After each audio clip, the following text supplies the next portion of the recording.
What's up, guys? Wes back with Auto Mafia Racing, and we are in the just a 2-valve. Basically my favorite car, ever. I love this thing, and I love it because it's just ratty and it's dirty and it's loud, obnoxiously loud. And I don't remember if I already updated you guys. I don't think I did, but this thing was just open header. We put the long tube headers on, if you guys remember. So I was doing some learning to weld. Basically, I'm not a welder, so I was learning to weld, and I started using our new TIG machine.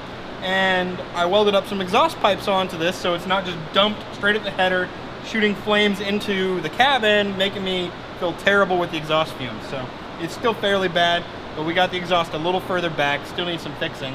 However, because that is now installed, and I'll have Zach, who's running the camera, peek underneath the car and show you guys, the wideband will read correctly. So we have our Holley EFI set up on this car, and we're just gonna start letting the poor dang car learn and actually be able to, we do tuning, but it's also a learning computer. It's a self-tuning, essentially, self-tuning for some parts of it. So we're gonna give it some time here on the dyno, give it some idle time, let it figure out where it wants to live, get all the fueling sorted a lot better, and then we'll make a dyno pool, and we'll see how much this car actually makes, because we've never put this car on the dyno, ever. It's never actually ran perfectly. We've always just made it run at wide open, and it's ran like a bat out of hell at wide open, but everything besides wide open was terrible. So we're finally gonna start working on that. Since we redid all the fuel system and everything, it's working good. So yeah, I'm gonna crank her up here, and you can, hopefully it cranks up well. We're still gonna be working on that. Key on, got our Holley nice dash.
My eyes are watering, guys. It's quite fuel rich in the air, and yeah, there's a lot of fuel dumping. As it adjusted, it was pretty rich.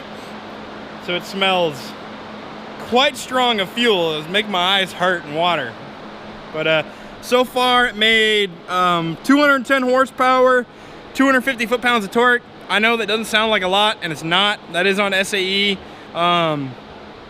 But obviously we're still working through it. This is literally a very, very, very, very, very base file. So we just gotta keep pushing through it and get it to where the car likes it and knows what it's doing. Just our timing and fuel maps. We're still dialing in the fuel because the fuel is still all over the place, and we went from Montana down here. Several things got changed. Where the O2 sensor is got changed. Literally a whole bunch of stuff got completely messed with on the car, so we have to redo everything. And then we redid the fuel system, so there's a whole bunch of stuff that needs to be basically redone with the tune because of that. And then we went from Montana, which is like 5,000 foot elevation, down to 15 foot elevation. So there's a lot more air down here. The car really doesn't like it so far. But yeah, we'll just keep working on it. We're gonna give it the shop a little while to air out, because right now I need a gas mask in here. And then we'll come back.